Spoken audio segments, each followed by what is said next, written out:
Eduardo Clark García. Él es director general de Gobierno Digital de la Agencia Digital de Innovación Pública de la Ciudad de México. Eduardo, ¿cómo te va? Muy buenas tardes. Hola, Pepe, un placer acompañarlos. Gracias por la invitación. Gracias, muchas gracias, Eduardo Clark. Semáforo verde, estábamos en amarillo. ¿Es un verde real o es un verde un poco forzado porque viene la elección y esto, desde luego, tendría tintes electorales? Eduardo, perdón la pregunta, pero hay que entender también la suspicacia. No, con muchísimo gusto les contestamos. Y el cambio de semáforo el día de hoy atiende estrictamente a criterios técnicos a los que nos hemos ceñido en toda la pandemia. Cuando hemos cambiado de color o cuando no hemos cambiado de color, siempre ha sido de acuerdo a los indicadores y lineamientos oficiales del Gobierno de México en términos de la evolución de la pandemia. Y no es noticia para nadie, y es algo bueno. En la Ciudad de México llevamos varias semanas, varios meses de mejoría en todos los indicadores. Y afortunadamente, esta última semana continuó esa mejoría y de acuerdo a estos indicadores que el Gobierno de México realiza, nos califica ya en la posibilidad de pasar a semáforo verde y es lo que atiende este cambio de semáforo. Lo que sí es importante decir es que cambiar a semáforo verde no significa que la pandemia haya terminado. De hecho, el semáforo verde de hoy en la Ciudad de México anunciado tiene todavía una serie importante de restricciones a las actividades de la ciudad, claramente menos que las del amarillo, pero sí sigue siendo un lineamiento de pandemia. Ahora, es la primera vez desde que se decretó la pandemia que la Ciudad de México está en semáforo verde. Estamos hablando de prácticamente 15 meses.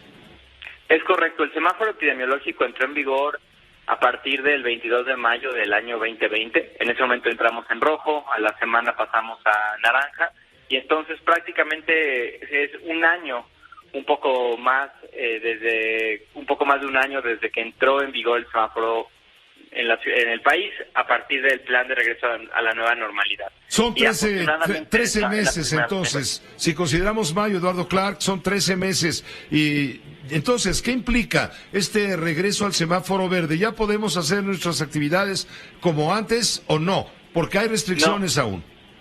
Hay restricciones aún y de hecho la mayoría de las restricciones que ya conocen se mantienen. Y lo que estamos haciendo es, en el programa de Reactivar sin Arriesgar, hacer una serie de anuncios que nos permiten activar ciertas actividades la próxima semana e incrementar aforos y horarios en otras. La próxima semana, tal vez lo más importante para todos, era algo ya conocido, algo que ya se sabe, es el regreso voluntario a clases presenciales en escuelas, talleres, casas de cultura, casas comunitarias, guarderías, etcétera. A ver, ese regreso, Eduardo, perdón la interrupción, es voluntario para escuelas particulares, pero ¿qué pasa con las escuelas públicas? ¿También es voluntario?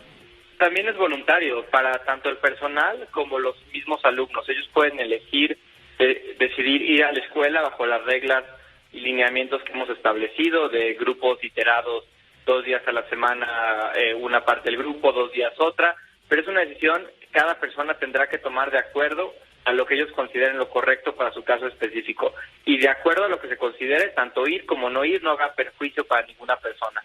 Pero para nosotros, como autoridad del gobierno de la ciudad, sí nos importa que haya la oportunidad de regresar a clases de manera presencial para hacer un corte de caja de estos últimos 15 meses sin escuelas. ¿Qué va a pasar con las casas de cultura, los talleres, las guarderías, los hoteles, los restaurantes, las tiendas departamentales, los establecimientos? Los hoteles suben al 60% de aforo, las tiendas departamentales, centros comerciales y cualquier negocio mercantil permiten ahora con aforo interior del 50%.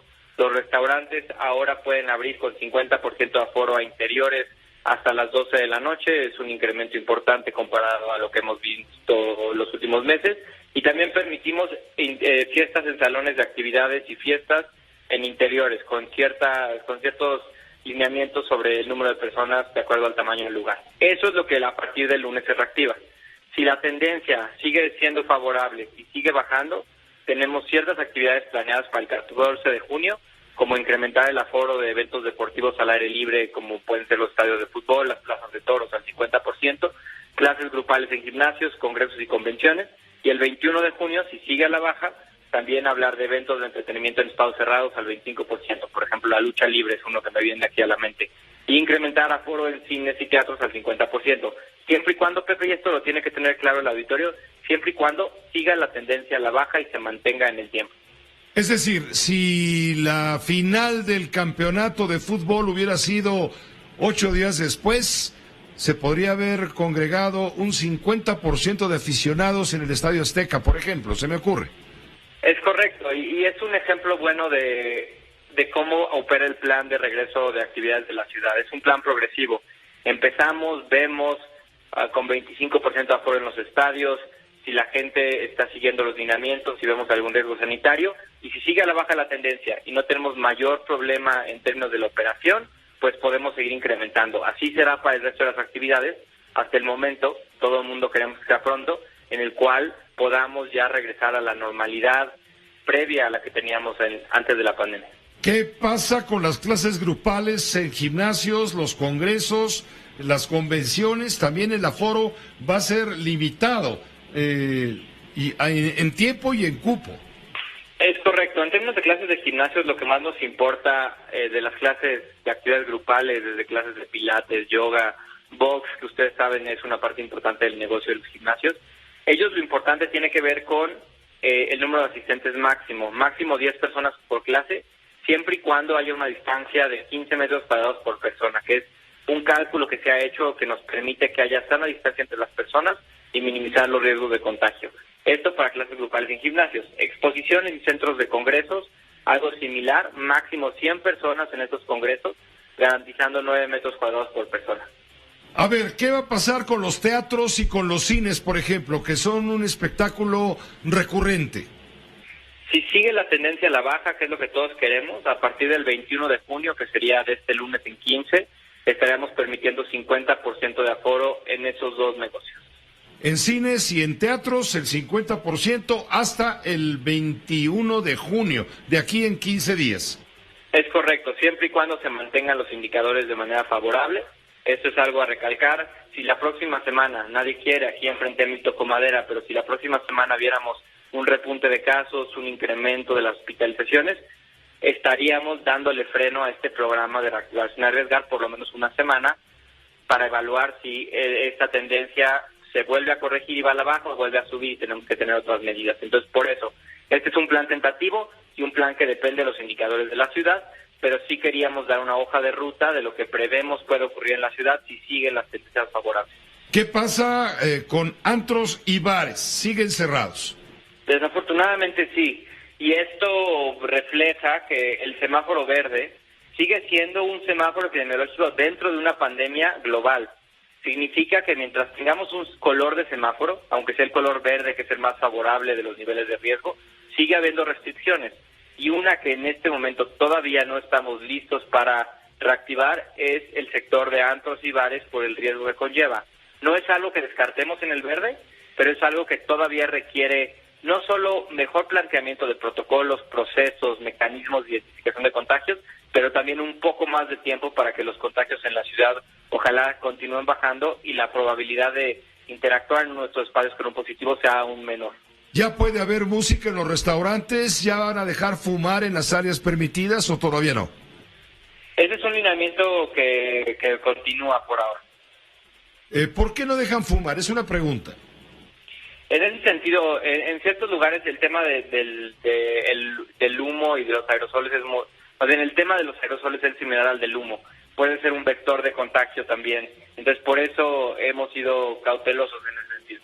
Correcto. Y la música, pues porque uno levanta la voz, más con un par de tragos encima, eso también se vuelve peligroso. Eso lo entendemos muy bien. Lo de la fumada no me quedaba muy claro, pero ahora sí, cuando nos dices, Eduardo Clark, que se puede convertir el humo en un vector de contagio. Es correcto. Y todo esto que hacemos no son ocurrencias. Tiene que ver con prácticas que hemos aprendido en el último año en la ciudad, pero en el mundo en realidad, que nos permiten reactivar con cierto grado de tranquilidad también. ¿Algo más, Eduardo? ¿Algo más que quisieras agregar en función de la inquietud de quien nos favorece con su atención? No, Pepe, por ahora nada más, pues agradecer a la ciudadanía. Pasar a verde es enteramente parte de esta responsabilidad que hemos tenido conjunta, ciudadanos y gobierno, de seguir mejorando en términos de la pandemia en la ciudad. Entonces, metes tus manos al fuego para decirnos que esto no tiene una implicación político-electoral al pasar de amarillo a verde, pensando que con esto la ciudadanía va a estar un poco más contenta y a lo mejor hasta vota por la Cuarta Transformación o por lo que de ahí derive.